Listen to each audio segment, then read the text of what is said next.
Hey there comic book fans, I'm John Anderson and I just watched Deadpool and it was really good. For those of you who aren't familiar with the film or the character, basically Deadpool is this anti-hero who's very self-aware that he's in a comic book or a film and tends to break the fourth wall a lot. He also hangs out with members of the X-Men or X-Force teams and has a tendency to be very violent and very crude. Now, this film's been in development hell for a couple of years now, and that's mainly because the studio was struggling with the idea of whether to make this film PG-13 or R. And after seeing the film, could this film be PG-13? Yes. But does it work better as an R film?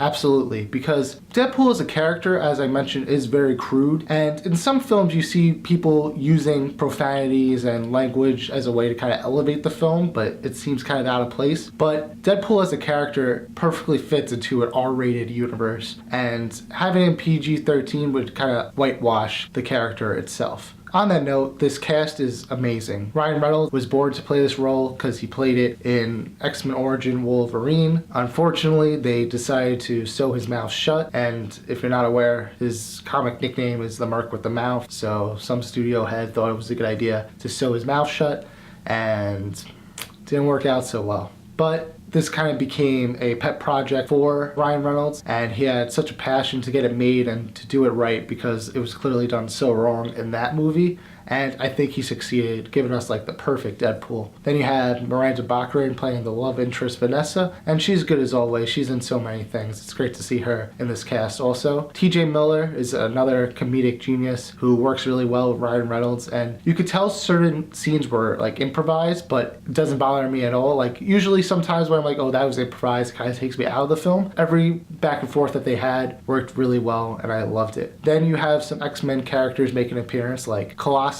who's a good juxtaposition to Deadpool because he's such like this good-hearted Boy Scout of a character, and Deadpool's obviously not. Then you have Negasonic Teenage Warhead, who brings a little teenage angst to the film, which was really funny and cool to see. Now, the structure of the film, especially in the beginning, I really liked because it starts you off in kind of the middle of the film in this big action fight on a highway, and they kind of break it up in this one fight and give you flashbacks to his origin in different increments, and I really like that style. It keeps you on your toes. But my only gripes that I have with it is I feel like it was really overhyped. I've been hearing a lot of people saying it's the best Marvel film ever made. Unfortunately, I can't agree that's the greatest Marvel film ever made, because I can name a few that are a little better than this one, but I can compare it to Guardians of the Galaxy because I had a lot of fun with Guardians of the Galaxy. Is it the greatest movie I've ever seen? Not exactly, but it's very fun, and that's exactly what Deadpool is. Deadpool is a very fun movie, and if you go in there expecting a fun time, you'll love it. But if you're expecting to see the greatest Marvel movie, you might be a little disappointed. So now I'm going to talk about the post-credits scene, so if you haven't seen the film yet, I'm going to put up a spoiler warning and a timestamp to my final verdict, and you guys can skip ahead to that. So the post-credit scene is kind of an homage to Ferris Bueller, which is one of my favorite comedies, coming-of-age movies from the 80s. He comes out kind of like how they did at the end of Ferris Bueller, kind of talking to the audience, being like, hey, what are you still doing here? It's over, go home. And get a nice laugh out of that, but he's like, all right, fine, let me drop some knowledge on you. And he's like, well, we're planning to have Cable in the sequel, so look forward to that, I guess. And for me, I was like, oh, that's cool, because Cable, if you don't know, is kind of this bulky, Hulk-like time traveler who is the son of Jean Grey and Cyclops, and is a fan favorite amongst people who love the comics or the X-Men TV show from the 90s. And it's kind of peculiar that they haven't used him yet, so it's going to be exciting to see him in either a Deadpool sequel or an X-Force movie. So now for my comic book movie afterthoughts, I'm gonna break it into a 3-part rating system. It's either a don't see, a do see, or a marvelous.